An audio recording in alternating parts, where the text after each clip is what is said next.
తీసుకో.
నాకు షాట్ రాదన్నా.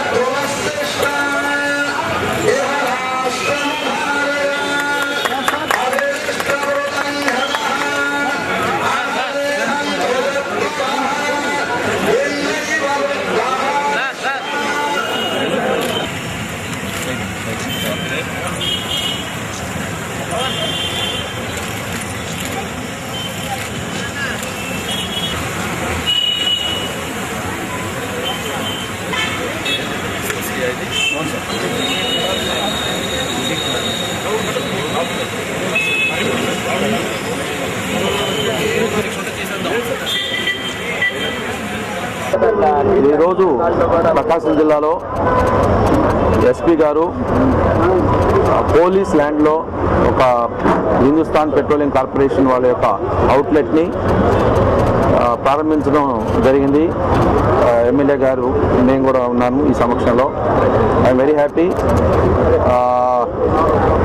ఈ ఊర్లోనే పుట్టి పెరిగి ఇదే ప్రాంతంలో జరిగిన వాడిని. ఈ జంక్షన్ ఒకప్పుడు సాధారణంగా ఉండేది, బట్ ఈ హెచ్పిసిఎల్ అవుట్లెట్ తోటి చాలా మంచి అవుట్లుక్ వచ్చింది. అలానే పోలీస్ ల్యాండ్స్లో కూడా ఉన్న ల్యాండ్స్లో వేస్ట్గా పడి ఉన్నటువంటి ల్యాండ్స్ చాలా ఉన్నాయి. మార్కెటింగ్కి కమర్షియలైజేషన్కి అనువుగా ఉన్నటువంటి ల్యాండ్స్ చాలా ఉన్నాయి. దానిలో భాగంగానే పోలీస్ ల్యాండ్స్లో కమర్షియల్ యాక్టివిటీస్ టేకప్ చేపట్టాలనేటువంటి ఒక నిర్ణయం కూడా తీసుకున్నాం. దానిలో భాగంగానే సంవత్సరానికి 100 కోట్ల రెవెన్యూ, కమర్షియల్ రెవెన్యూ తెచ్చుకుంటే ఒక 50 crores జిల్లాలకు వెళ్తుంది, 50 crores డీజీపీ ఆఫీస్కి వస్తుంది. దాంతో కొన్ని వెల్ఫేర్ కార్యక్రమాలు కూడా చేపట్టచ్చు అనేటువంటి అభిప్రాయంతో మేము ఆ ప్రణాళికతో ముందుకెళ్తున్నాం. బహుశా వచ్చే నూతన సంవత్సరంలో దీనికి సంబంధించినటువంటి ప్రణాళికలు కూడా we will roll out the new plan. ఈ హెచ్పిసిఎల్ అవుట్లెట్కి సంబంధించి ముఖ్యంగా ప్రారంభోత్సవ కార్యక్రమానికి వచ్చినటువంటి ఎమ్మెల్యే గారికి, హెచ్పిసిఎల్ అధికారులకు, ఆంధ్ర బ్యాంక్ అధికారులకు కూడా పోలీస్ డిపార్ట్మెంట్ తరఫున ధన్యవాదాలు తెలియజేస్తున్నాం. దీనికి సంబంధించి ఎంత మార్కెటింగ్ ఉంటుంది అనేటువంటిది హెచ్పిసిఎల్ డీజీఎం గారు చెప్పారు. వారు చెప్పిన దాని ప్రకారం దాదాపు per day 8 to 10 KL sales అయితే close to about 2.5 lakhs to 3 lakhs per month మాకు నెట్ రెవెన్యూ ఉంటుంది. So it's a good income from the point of view of welfare activities we can take up in Ongole. And I congratulate the SP, Mr. Trivikram Verma, HPCL authorities and all the team led by SP for making this happen. It's అంత easy కాదు, చాలా బాగా చేశారు. ఇప్పటికే ఒక 15-20 petrol units ఉన్నాయి police డిపార్ట్మెంట్లో, ఇంకా ఎక్కువ చేస్తాం. దాదాపు all outlets put together, all కంపెనీస్వి ఒక 100 వరకు పెట్రోల్ అవుట్లెట్స్, అదేవిధంగా మల్టీప్లెక్సెస్ కానివ్వండి, ఆర్టీసీలో ఏ విధంగా అయితే ల్యాండ్స్ని మేము లివరేజ్ చేసుకొని కమర్షియల్ రెవెన్యూ సంపాదించుకున్నామో, ఇక్కడ కూడా అదేవిధంగా కమర్షియల్ రెవెన్యూ సంపాదించి వెల్ఫేర్ యాక్టివిటీస్ చేపట్టాలనేటువంటి ఒక ప్రణాళిక ముఖ్యమంత్రి గారికి, గవర్నమెంట్కి ఈ ప్రపోజల్ ముందు పెట్టి అప్రూవల్ అయిన తర్వాత will go ahead. Thank you very much.